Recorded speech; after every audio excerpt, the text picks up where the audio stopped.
ఒక tricky math question చూద్దామా. What is the average of first 20 2-digit multiples of 3? Question meaning అర్థమైందా? First చూడండి, వీళ్ళు అడిగేది ఏంటంటే average of first 20 2-digit multiples of 3. ఇది మీరు అబ్జర్వ్ చేయాలి. ఫస్ట్ మల్టిపుల్స్ ఆఫ్ 3 అంటే మనం ఏం తీసుకుంటాం చూడండి ఒకసారి. 3 1s 3, 3 2 6, ఓకేనా. అలా 3 6 18, ఇవన్నీ 3 మల్టిపుల్స్ అనమాట. అలా వాళ్ళు ఫస్ట్ 20 2-digit అడుగుతున్నారు, ఓకేనా. సో ఇక్కడ మీరు అబ్జర్వ్ చేయాల్సింది ఏంటంటే 3 1s 3, 3 2 6, 3 3s 9. ఇవి 2-digit నెంబర్సా? కాదు కదా, సింగిల్ డిజిట్ నెంబర్స్ కాబట్టి వీటిని మనం కన్సిడర్ చేయకూడదు. 2-digit నెంబర్స్ అంటున్నాం కాబట్టి 3 4s 12 నుంచి మనం కన్సిడర్ చేస్తాం, ఓకేనా. ఇక్కడ నుంచి మనం ఎక్కడ తీసుకోవాలి? 3 7s 21 అలాగా మనం ఎక్కడ తీసుకుంటామంటే చూడండి, ఆల్రెడీ ఫస్ట్ 20లో 3 తీసేసాం కాబట్టి 20 + 3 23 అవ్వాలి. అక్కడ దాకా మనం తీసుకోవాలి, ఓకేనా. 3 × 23 69.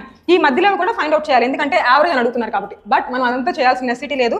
యావరేజ్కి మనకు ఒక సింపుల్ ట్రిక్ ఉంది, దాన్ని యూస్ చేసుకొని మనం చెప్పొచ్చు, ఓకేనా. సో ఈ మధ్యలో ఉన్న నెంబర్స్ అన్ని ఏం ఫైండ్ అవుట్ చేయగలరు, ఎందుకంటే కామన్గా డిఫరెన్స్ చూడండి. 12కి 15కి +3 కామన్గా ఉంది, అలానే 15కి 18కి +3 కామన్గా ఉంది. ఇలా కాన్సిక్యూటివ్గా నెంబర్స్ ఉన్నప్పుడు మనం యావరేజ్ ఏం తీసుకోవాలంటే first number plus last number divided by 2 అని తీసుకోవాలి. ఇక్కడ ఫస్ట్ మనకి 2-digit నెంబర్ ఏంటి అంటే 12 అనమాట. సో దాన్ని తీసుకుంటాం.